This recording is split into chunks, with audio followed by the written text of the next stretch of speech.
All right, I think we're live. Push 1 in the chat if you can hear me.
All right, thank you for the confirmation. Welcome back to the Black Brain Trust. This is episode 594, Black Blockchain Talk. Please hit the like button as you come in, share the video if possible, and hit that notification bell so you get all the updates from the Black Brain Trust and those posted on the community tab. If you want to engage in this discussion, there'll be a link in the chat for you to click on. When you click on the link, make sure you raise your hand so that one of us can acknowledge you and advance you to the panel.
All right, let me pull up the article and we can get started.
All right, so First item on the docket, and the only item on the docket for tonight, is from the IEEE, blockchain architecture for auditing, automation, and trust building in public markets, okay?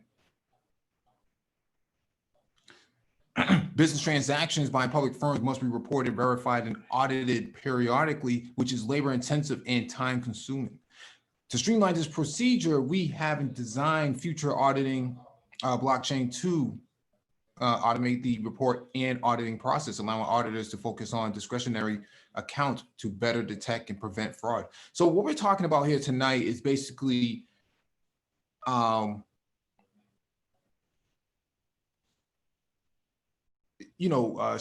the process, leveraging blockchain, because blockchain is a ongoing database, okay? It's a network database. And the benefits of this is that the hash verifies the transaction. And so when we talk about auditing, any sort of data or information, then what we have here is the ability to leverage publicly available transactions and leveraging that for auditing. See, typically in auditing, in IT auditing, or any sort of auditing for that matter, but we're talking about IT here for a second, you have to request certain levels of pertinent information that is necessary to fulfill an audit. A lot of companies don't have this information readily available to them. Sometimes it takes a little bit of time to get it. But if you start putting assets on the blockchain within your enterprise, then what happens here is it makes it easier. And so what we're gonna do today is go in through this article, and then we'll wrap up. All right. So let me expand this out.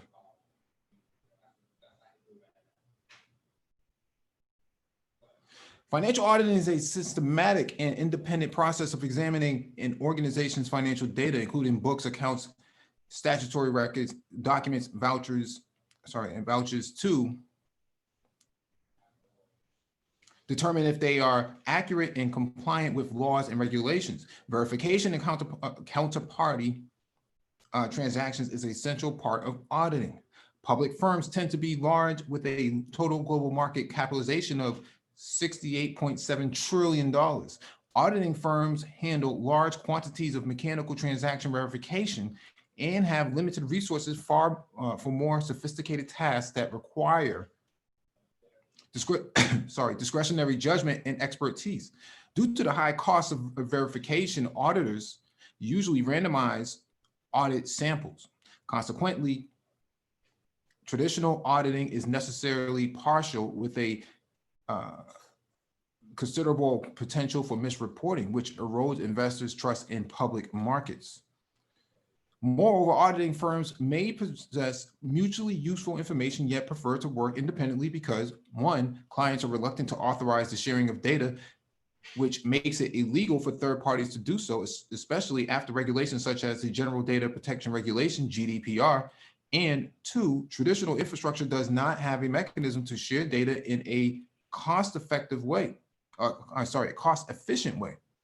In practice, when verifying transactions, auditors contact the transaction counterparties either manually or through a third party, which may not always be reliable. Collaboration between auditing firms is challenging, primarily due to the lack of a system that is not only secure from hacking, but also scalable and efficient in handling large user base and multitudinous of transactions. As potential solutions to these problems, in this article, we present Future Auditing Blockchain, a blockchain-based platform for collaborative auditing with advanced privacy protections. Thanks to the decentralized nature of blockchain, Future AB can automate transaction auditing between firms without the need for a trusted third party. To ensure the privacy of proprietary data, we have adapted the Peterson commitment to produce a modified data exchange scheme for detailed transfer of information along the transactions. Future AB also employs a smart wallet system and smart contracts to further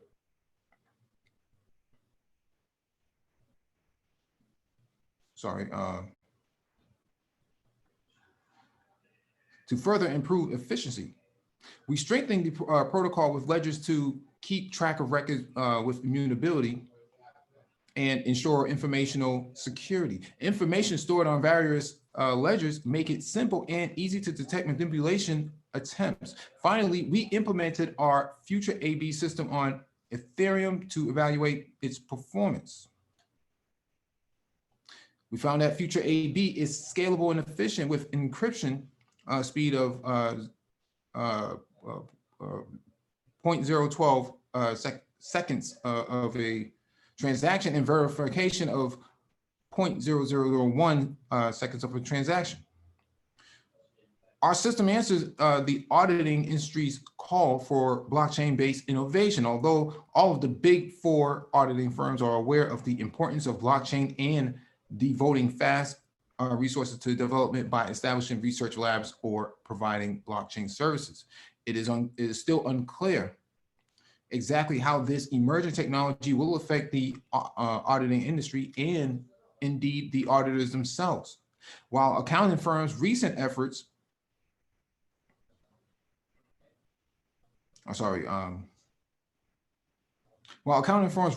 center on building in-house blockchain capabilities and services, our work demonstrates the possibility of connecting isolated auditing processes while preserving data privacy with the blockchain technology. So these are the benefits of putting something like this on the blockchain, okay? Publicly available, publicly accessible, it's hashed, it can be automated, smart contracts. There's a whole infrastructure behind this that makes auditing very simplistic. And like the article is saying, we don't know what it could do to jobs, okay?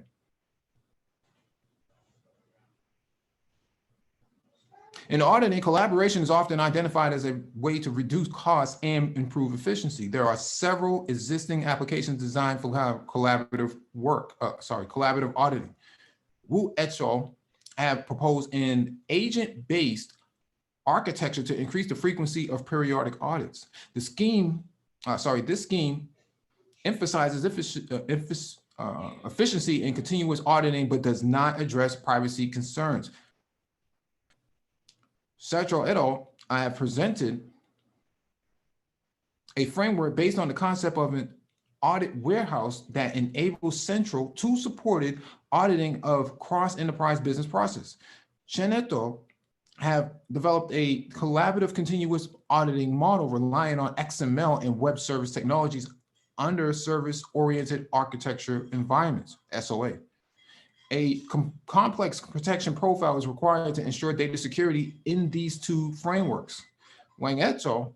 Have proposed a secure cloud storage system to support secure public auditing and introduce a third party to check the integrity of the data. However, the integrity and reliability of the third party are not guaranteed. Our blockchain architecture circumvents the aforementioned issues by implementing a decentralized verification mechanism.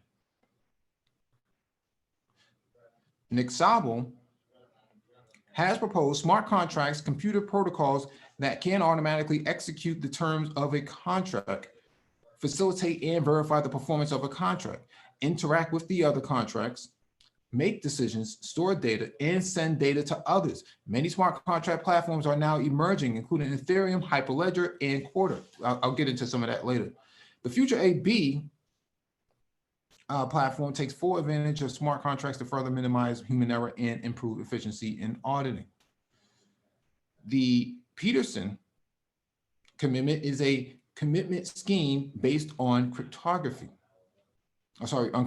hash functions. A commitment scheme allows the sender to commit to a choice while hiding its selections from other receivers. Commitment schemes are widely used in blockchain applications to preserve privacy. There are several examples of this tactic in recent literature. For example, Nurses et al. Have proposed using commitment schemes in electronic vehicle charging. Zhang et al. Have proposed BC Pay, a blockchain-based fair payment framework for outsourcing services in cloud computing. And Zhu et al. Have discussed the potential of commitment schemes for enabling sharing economies. This is actually pretty good.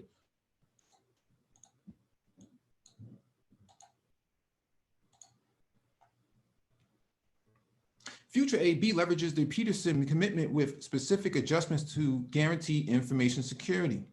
Specifically to protect the participants' data privacy, our proposed application ensures the suppression of auxiliary information not directly related to transactions. For example, if company A in Atlanta shipped 1,000 units to company B in Phoenix, which arrived on January 1st, 2020, the transaction record would contain affiliated information that might be potentially useful to competitors, such as date and type of product. Our goal is to provide not only a platform for auditing process, but also a mechanism that prevents a disclosure of unnecessary information, which can provide an incentive for intercompany auditor collaboration. This is actually really good. We got engineering cannabis on the panel. Hey, what's up, Mike? Nothing much, dude. What's going on? I'm good. I'm enjoying the topic today. There's a lot of applications I'm seeing, especially with the AI. Mm-hmm. And with in terms of the blockchain, one of the biggest aspects I wanted to ask is not the technology itself, but because in implementing this technology, it has to be a culture shift Mm-hmm. because you're implementing something that basically exposes fraudulent activities. So, for instance, if a country who's has a high corruption rate, Mm-hmm. do you think adoption of these technologies will be easy at this point? Because at that point, you're changing the culture. So you're not only looking at implementing the technology, you're also looking at of shifting culture and shifting accountability itself. Yeah, absolutely. This is a cultural transformation as well as a digital transformation, right? So in order for you to play on the global stage, you have to embrace this, right? So That's a don't you see the difficulty in that at that point? That culture shift in terms of implementing culture change, because at that point it has to be taken from the top to the bottom. That people that are higher ups who want to see this transparency will have to implement it. But do you see that being implemented, that kind of culture shift? if you want to comply with all the regulatory bodies, then you won't have a choice. You just won't have a choice. In order for you to comply with GDPR, in order for you to comply with uh, Western regulations, as it stands right now, all the power is in the West. And so if you don't play by the rules, then essentially you don't get to play the game. Right? So that's where we are right now. But smart contracts make this possible. Information security by masking and masking of the sensitive information where possible, leveraging machine learning tools using XML as a markup language. This is a pretty straightforward process, and I have to say it's kind of genius. Yeah, but now my next question is going to be vague. We have a few people who actually delve into blockchain. Mm-hmm. How do we increase that? Because right now I'm me and you are probably the only one who comes in. Maybe a few people talk about this topic, Mm-hmm. and it's not. And also, I'm the kind of person who looks at data. So I look at the Black Brain Trust's channel, and I look at the basically trends. I Mm-hmm. look at okay, yesterday you had a um, huge people coming into the program, but today it's low. So how do we change people to know that this technology is it's going to be here, it's going to be useful, and it's going to be profitable, but also needs to be learned, because right now I'm not seeing that. I'm looking at the trends. I've been looking at the trends in terms of how the blockchain conversation, especially within and I know you've been doing that too. So improve that? The thing is, we don't have a culture of being of cultivating human capital for tech ventures, because we've been so disconnected from the emergence of fourth industrialization as well as third industrialization. And so because the communities are disconnected, okay, most people who look like you and I live far away from the epic tech centers. Okay, they don't live close to Silicon Valley. They don't live in Harlem, Silicon Harlem, or Princeton, or some of these rising tech centers. And so all we can do is really offer the information. Maybe we can do a boot camp. That's the extent of it. But in terms of garnering the interest, we have to change the culture, and that requires, in order to change the culture, you have to change the environment. So Because I wouldn't lie to you, I think it was a year or 2 years ago, I wasn't interested in blockchain. It was this channel that got me speaking my interest, where I had to study almost every day to actually learn everything about blockchain and become proficient in it.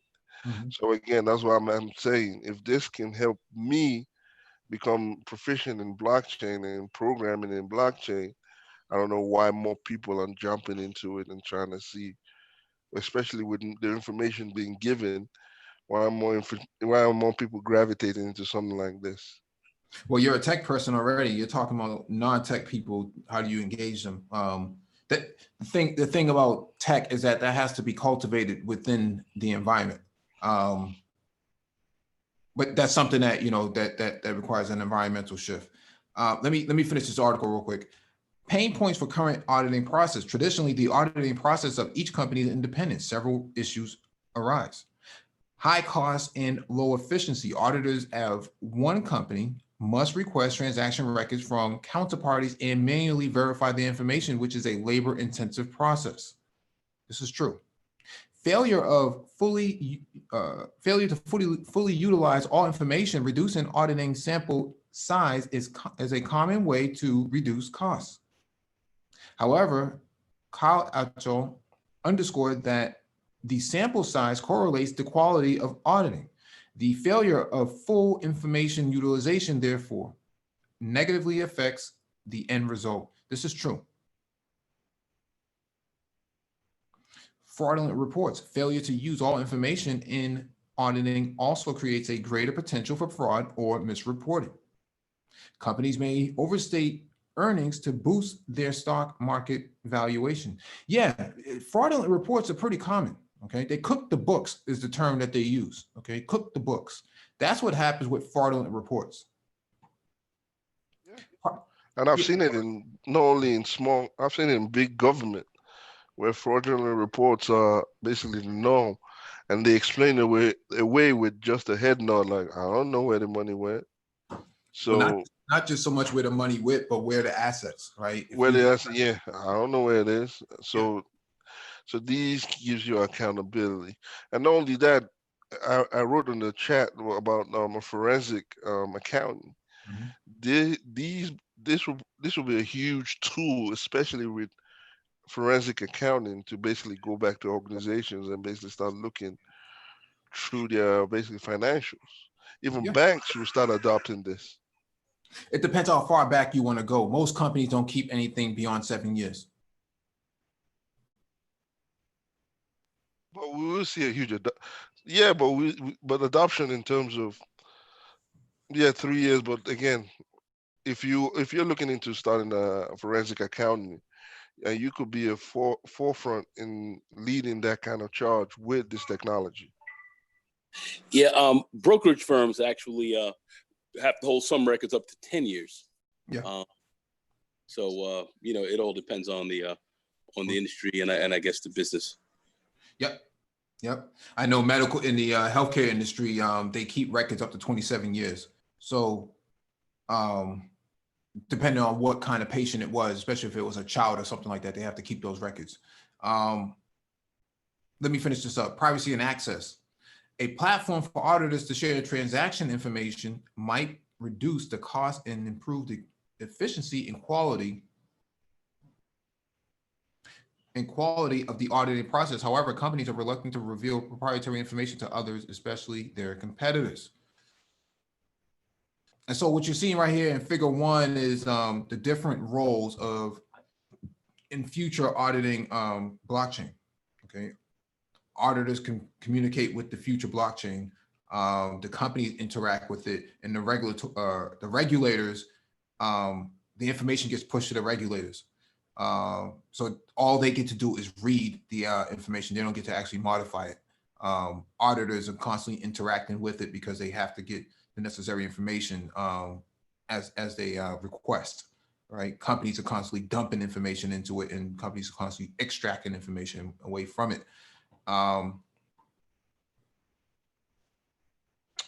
Privacy wallet. Under the proposed architecture, each company possesses a private electronic wallet called an AB wallet that stores its public addresses, private keys, and confidential information for encryption within the system. We next discuss how the wallet is generated, how addresses and keys are managed, and how the information is stored. Web service auditors and regulators can access a public web-based application to perform tasks such as reviewing mismatched transactions. Smart contracts are deployed here to pair posted transactions for verification, and then write verified transactions onto the blockchain. So this is the wallet that they're referring to. Okay. Blockchain, any key holder can use its private keys to sign the verified transactions. The resulting signature is then recorded on the blockchain for peers to verify. So what you see is company A, company B, company C in the private wallet. Initialized wallets for incoming companies coming from the web service, and then post-transaction for verification goes back to the web service and then writes it to the writes the verified transactions onto the blockchain itself. Very simple process. Although it doesn't say what the level of encryption is. The business process of future AB is as following. Initialize AB wallet for incoming companies. A company can join the system by requesting access via the website. Once the access is granted, the incoming company can download AB wallet, which generates, stores, and manages public addresses, private keys, and commitment secrets for further activities on future AB.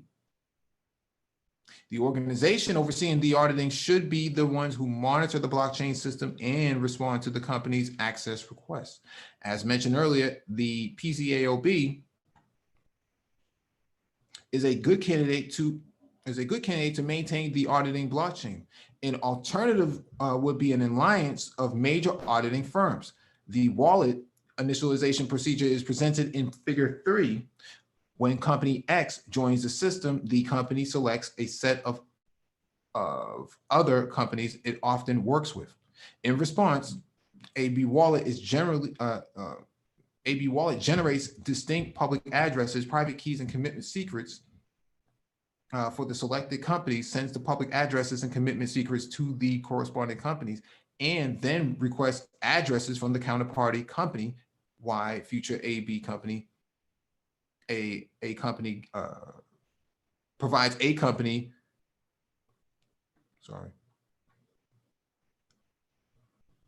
a company gallery, which sorts companies into, this just keeps moving up and down, into different categories, such as a set of media companies, a set of healthcare companies, and a set of retail companies. The incoming company can pick several sets as its potential counterparties. This feature enables the wallet initialization process to be more efficiently achieved in small batches. When posting transactions, AB wallet can automatically generate addresses and request counterparties addresses if one of the counterparties does not yet exist in the wallet.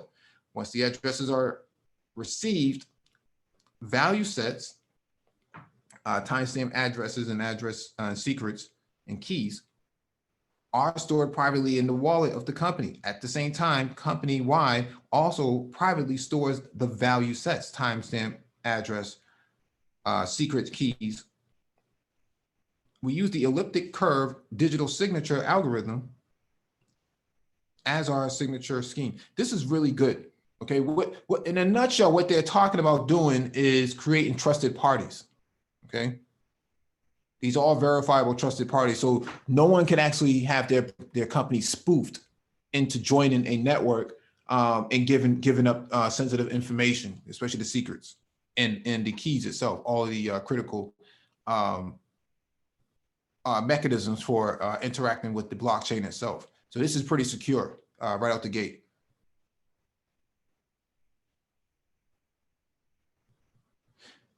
Post-transaction for verification, AB Wallet generates signatures and associated signed messages so that posting transactions on the web service will not compromise digital security. So we mentioned that earlier. The post-transaction procedure is presented in Figure 4. The messages are structured as the sender address, receiver address, amount date, and 0 or 1.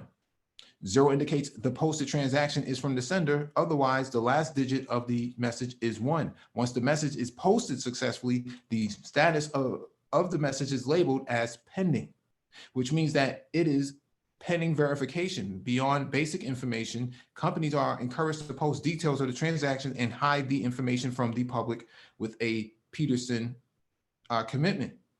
If a discrepancy is spotted and auditors are notified, the auditors can request a commitment to be open in order to review the details of the transactions. The auditors can also contact the corresponding companies if more information is needed for the investigation.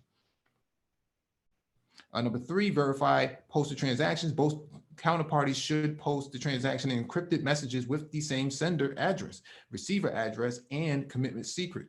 If there are multiple transactions between the two companies within the same day, based on GMT, not BMT, future AB will take the sum of these so that there is only one transaction between two companies per day. The web service consistently attempts to pair up two messages. A pair is defined as two messages with the same sender address, receiver address, and date. As described above, the last digit should be 0 or 1. There are 3 possible states of posted messages as shown in Figure 5. Here's Figure 5 right here for those of you who are wondering. 1, verify if the message is paired with another if a message is paired with another and 2 messages are identical except for their respective last digits, the transaction in the message is verified by both involved parties and can be written on the blockchain as a permanent record. Okay, so in this regard, a false information can't be presented because it has to be verified first. Okay, the last digits will determine that. The risk: a discrepancy is identified when a pair of messages contain different amounts. We label the pair as a risk to notify auditors to trigger an investigation. Being free from a mechanical transaction verification, auditors can focus on discretionary accounts where knowledge is indispensable. So that's the risk tolerance level being discussed. Pending: if only one involved party posts the transactions, this asymmetry may produce messages that cannot be paired. So let's go over the technical details of this and then we'll kind of close out. We introduced AB Wallet to allow each company to generate and manage value sets. AB Wallet is also responsible for communicating the latest public addresses and commitment secrets between companies to ensure the synchronization of information.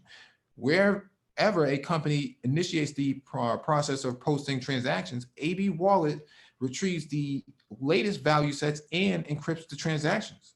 A member joins the system by downloading AB Wallet and starting the wallet initialization procedure discussed in the previous section. Access to AB Wallet should be kept private and secure. The only information flowing among different members' wallets should be public addresses and commitment secrets of counterparties. And the only information flowing from a wallet to the web service should be signed messages. Yeah, this is true. Okay. There's a flow logic that is applied here in that we kind of discussed that earlier, but this last paragraph is actually articulating what we discussed earlier in the figure up above. For future AB, we propose using different addresses for transactions with different companies to preserve anonymity. We also recommend frequently generating new addresses to hide companies' identities in the posted transactions. As shown in figure 6, each wallet of the corresponding company is a row. For instance, company A has access to only the first row in the table. When company B generates a new value set for transactions with the company A and updates the first cell in the second row, company A will be notified with the new address and secret, and a new value set will be appended to the second cell in the first row. AB Wallet helps companies generate value sets and maintains up-to-date information so that verified procedures can be executed quickly and correctly. So a lot of your labor-intensive work for writing to a database is actually going to be taken care of automatically with this AB Wallet. Once smart contracts are compiled and migrated, the web service can implement them when certain conditions are satisfied. In our setup, the smart contract is triggered when a new message is posted. It is executed to pair messages and then write verified messages on the blockchain. Compared to a traditional auditing system, smart contracts considerably reduce manual effort and cost in verifying transactions because they are code-based and run live on the internet at a low cost. We just talked about the automation process, right? Smart contracts basically operate on an agreement, okay? If I put, 25 cents inside of a gumball machine, I expect a gumball in return. Okay, that's the essence of a smart contract. You have said currency, the right currency, I give you the right product. If you try to put a Canadian quarter or something like that in there, this isn't going to work. Okay, you'll turn that lever and it's not going to go anywhere. It's going to say no, in more or less words. Commitment schemes in future AB, the only two involved parties share the secret to decrypt the message, meaning that the message is hidden from all other parties on the blockchain. In the meantime, both participating parties use the same secret to execute a transaction, which is then posted on the web service, indicating that the parties can no longer change what is committed. Note that future AB can accommodate transactions involving multiple parties. This effort helps preserve the integrity of the content without disclosure when inquiries for details are received. So this is what we're looking at here in figure 6, how the information is stored. Say company A, company B, company C, company B, and company C. Okay, so you have from the top, company A, company B, company C, and at the left, company A, company B, company C, and X. X is just the variable outcome of the transaction. Okay.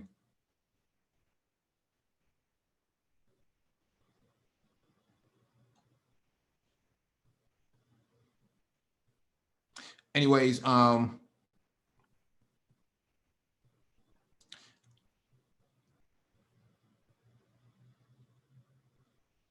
yeah, so they did benchmark this on an i7 machine with 16 gigs of RAM. And it did scale. So that was one of the major concerns, right? They needed a system that can actually scale. When you start talking about Fortune 100, Fortune 500, Fortune 1000 companies and beyond that, you have a lot of companies that's going to have to participate in this. Your small, medium banks, your healthcare clinics, your pharmacies, and so on and so forth. Everyone is going to have to be a part of the supply. Anybody who's a part of the supply chain will have to partake in this in order to be accountable for auditing purposes. So I think this is a really good platform. I hope it turns out to be what they say it is. It looks like it's going to be you know, it looks like it's going to be very successful, to be quite honest with you. So this is something I would pay attention to. Yeah. Go ahead, engineer. And when I saw it, I'm looking at it and I'm seeing JavaScript and Truffle, and that's basically how they're programming it. Because on the other hand, because it's between using Truffle or Viper for Python, which I would have loved to have them to have used Viper, but they use JavaScript. So okay, but again, this is gonna be a very impressive platform to basically utilize. And again, it's not difficult to learn the blockchain. It's you just have to learn it. And again, learning smart contracts. I've been learning smart contracts, how to write smart contracts. I first started using JavaScript, but I learned there was Viper and Python, so I rushed into Viper and Python and made it easier. So Yeah. again, there are different ways. There's not just one clear path to learn blockchain. There are different ways you can learn blockchain. You just need to apply yourself, and not only in the coding aspect, but also in learning the general gist of blockchain itself, what it's capable of. Again, it's a versatile technology that can be implemented in different sectors. You've talked about it in healthcare, you've talked about it in pharmacy, you're not talking about it in accounting. So it's a versatile technology that's going to be adopted everywhere. So you either know it or you don't. So that's it. Yeah, let me answer some of these questions in the chat. Johnny Blaze asks, could this tech be used to child support? More specifically, distribution and usage of funds. Yeah. Yeah. See, we had this conversation a couple of years ago, probably like back in 2018, early 2018. You know, I told Lionel, on crypto with Lionel, go check him out. We had this conversation in 2018 about building a platform like that for child support. Okay. But again, it's a culture shift. No. What we're saying is overall for Western society, right? America, Canada, these places that enforce child support, could a system be developed for this by his question? And yeah, it can be.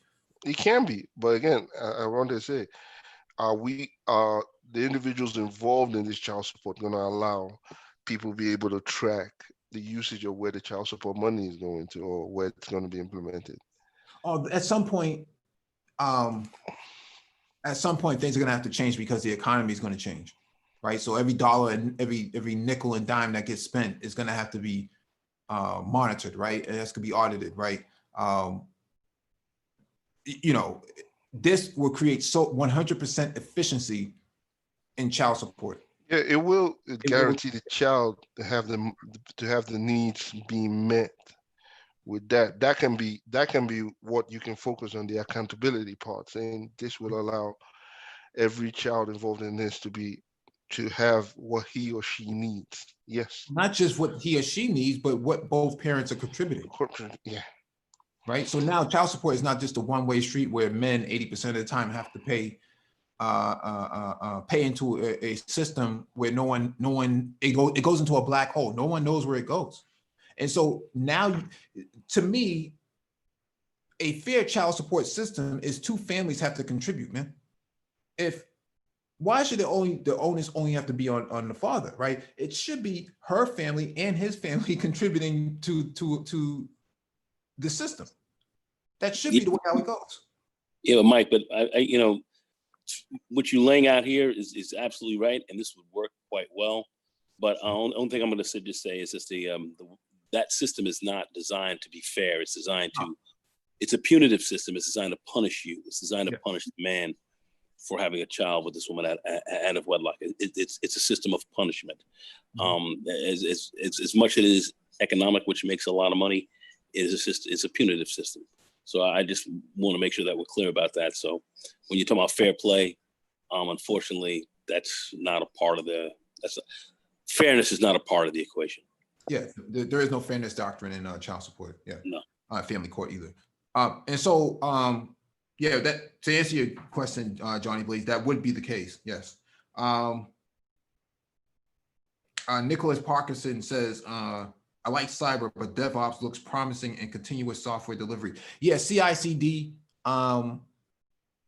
I would say look at Cloud Foundry as well. Give me 1 second.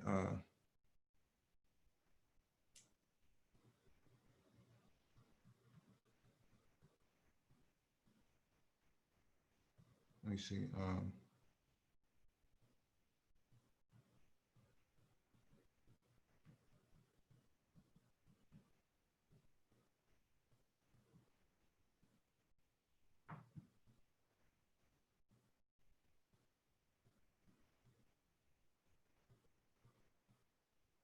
Yeah, microservices is something to pay attention to. Although look up Cloud Foundry. That's actually it's a part of the whole DevOps process. But I would say, yeah, look at DevOps. Definitely look at DevOps. Maybe take a DevOps webinar or something like that. See if it piques your interest. I think that DevOps is the future. For at least for right now, between now and 2025, I think that this sort of methodology is the way going forward. Cybersecurity is kind of secondary to a lot of these sort of things, because if we're building out secure processes in blockchain, in the cloud and things like that, cybersecurity just becomes second nature to the process. If that makes any sense. It's kind of like we don't need someone to remind us or to consult with us about putting on our seatbelts and anti-lock brakes, right? Those things are standard. Now, years ago, that wouldn't have been the case. Pre-1960s and stuff like that, that wouldn't have been the case. But now it's just pretty standard. You just do it. You jam on your brakes, all four of your wheels lock up. That's just standard anti-lock brakes, right? And so that's what happens with cybersecurity now going forward. It's just normal part of the process that you check off all of your top 10 security concerns based on the NIST 800-34, 43, and 61, right? You just kind of run off on those, right? And then you talk about vulnerability assessments. Well, vulnerability assessments just become automated through AI and machine learning and whatever threat intelligence that comes in from the CVE.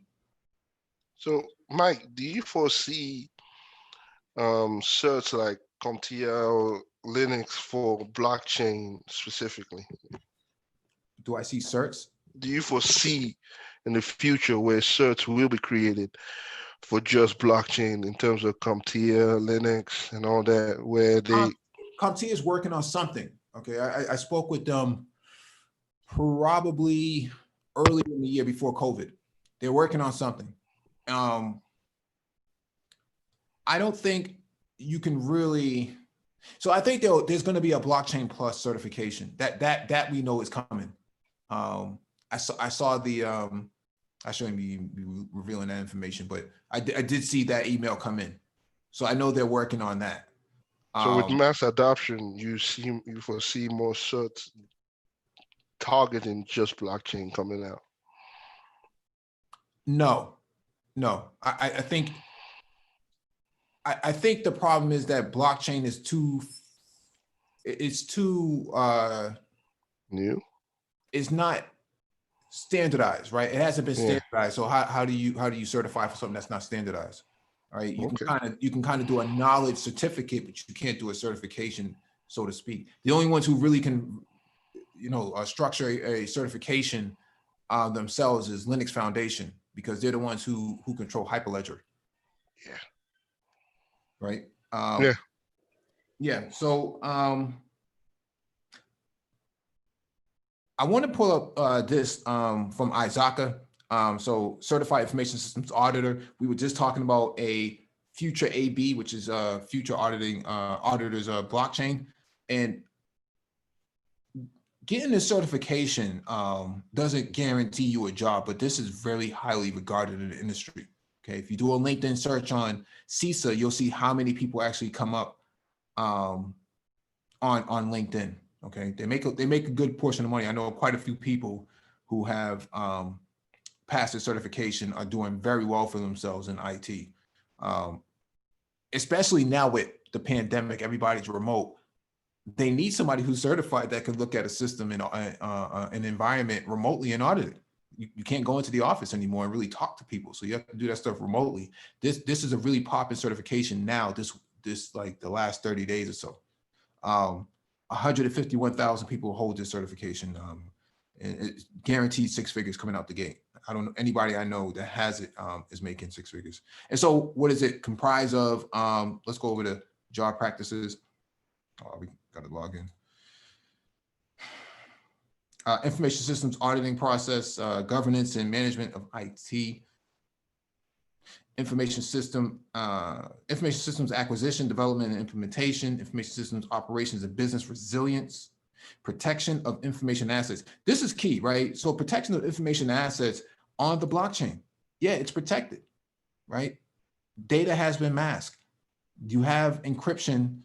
I don't know what the level of future AB is, but they do have encryption. They do have a privacy structure. They cover all 3 of the CIA: confidentiality, integrity, and availability, right? High availability is in the cloud. The integrity is based on, you know, the privacy structure that they have in place, and as well as the confidentiality of the hashing. So I would say if you're trying to get into one of the big 4, KPMG, EY, Nicole, what's the other firms out there? Deloitte.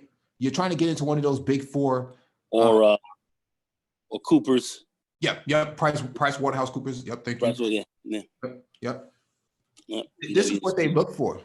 Okay. This is what they look for. You got one of these, you almost guaranteed a job within the same week, because this is their business. They make a lot of money off of this multi-billion-dollar industry. So if you want to get into that part of the blockchain, nothing wrong with getting your CISA certification. It's a thick book, okay? I've had to take the certification years ago. Mm-hmm. Very difficult to, it's dry reading is basically what I'm saying. It's really, really, really dry reading. And, you know, I tell you guys all the time, you know, 90 minutes of reading a day, don't kill yourself. I can't, you know, there is no easy way of getting about this. There is no easy way of getting about this. This thing's probably about 900 pages of study content. A lot of practice exams in there? Yeah, but I don't think they're going to help all that much. I haven't taken it in years, but, you know, in my opinion, it's more about wordplay. You know, you got to be able to follow the wordplay more than anything else. When I took it, it was on paper. Now it's computer based. Yeah, that's all these exams today. Everything's now computer based. Mm-hmm. How long ago did you take it? You said 10 years ago? Oh yeah, probably that much. Okay. Yeah, let me drop that in the chat for you guys who are interested in this.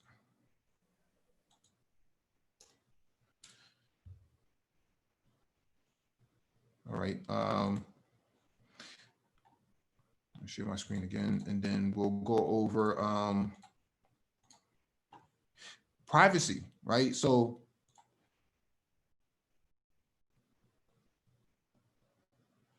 where's the okay.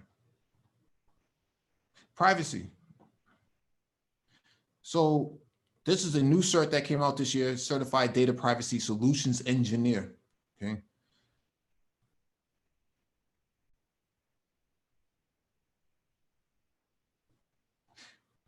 The CDPSE certification validates your expertise and experience in the 3 work-related domains listed below that are applicable across industry verticals: privacy governance, privacy architecture, data lifecycle. All of this is encompassed in blockchain, okay? You're gonna get into blockchain from a consulting standpoint for one of the big 4 firms. This is what they look for: privacy governance, privacy architecture, and data lifecycle. How long is that data sitting on the blockchain? The privacy architecture, what kind of architecture do you have in place that safeguards information that's on there, sensitive information that's on there. The privacy governance aspect is how your businesses engage that blockchain. Okay. Pretty interesting system. So I'll drop this in the chat as well. Keep in mind that if you do not qualify for early adoption, there will be CDSB training materials and an exam coming in 2021 that you will be able to take advantage of. Yeah, so it's still early for this.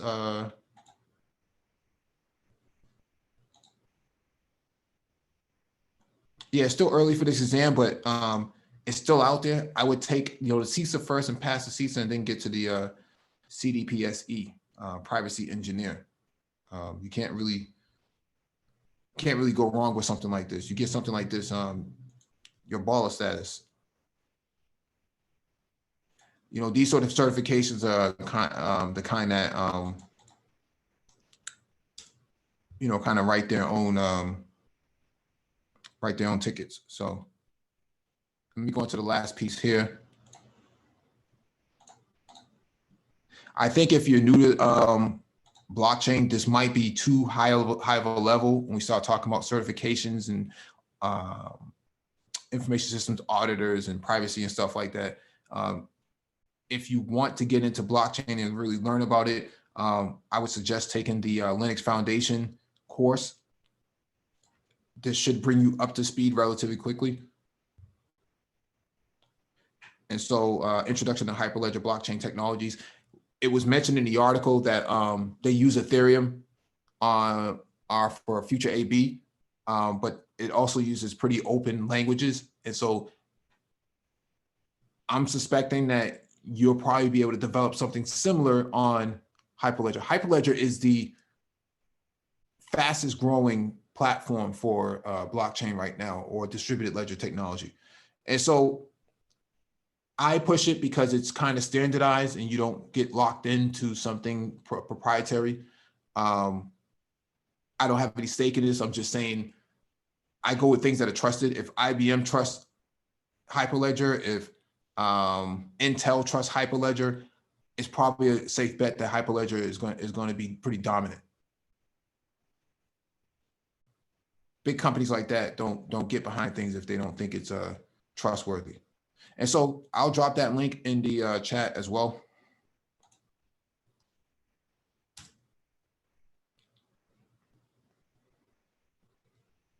Hey, what's going on, Nate? Yeah, Black Torch says cloud uses mostly OAuth's top 10. To an extent, because there's so many other proprietary services and within AWS and Azure that OAuth can't really cover. But there are, some of the web application services that may connect to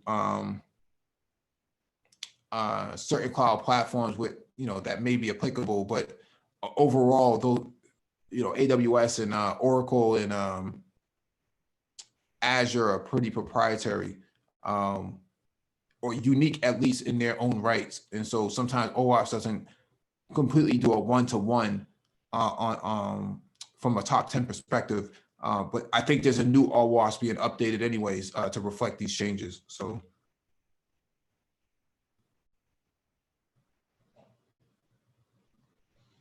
I don't have anything else. Engineering Cannabis, you have anything? Nah, just watching and learning, and as again, everybody needs to do the same. Learn and just learn about blockchain and the application. Again, it's applicable to every industry. Mm-hmm. And these articles and these certs, again, will help. But the most beneficial part of blockchain is learn it on your own. You don't need to learn how to code. You might just know what blockchain is and know how it applies to your sector or your industry. But again, learn. That's all. Mm-hmm. Yeah. So. Yeah, very good. Did you have anything you wanted to bring up, Nagon? Rex? Anything? Oh yeah, yeah. I just I totally agree with with engineering cannabis, just for me, even from the recruiting standpoint, project management standpoint, just understanding blockchain and just getting a better understanding of technology, its applications, how it really is going to work. Mhm. In my recruiting, so I could even sound, and I'll be able to attend, really evaluate people a lot better for this as well. So I learn something all the time with these blockchain, with these blockchain live streams. Very good knowledge being passed to you. Yeah, definitely. Give me 1 second. Let me pull this up real quick.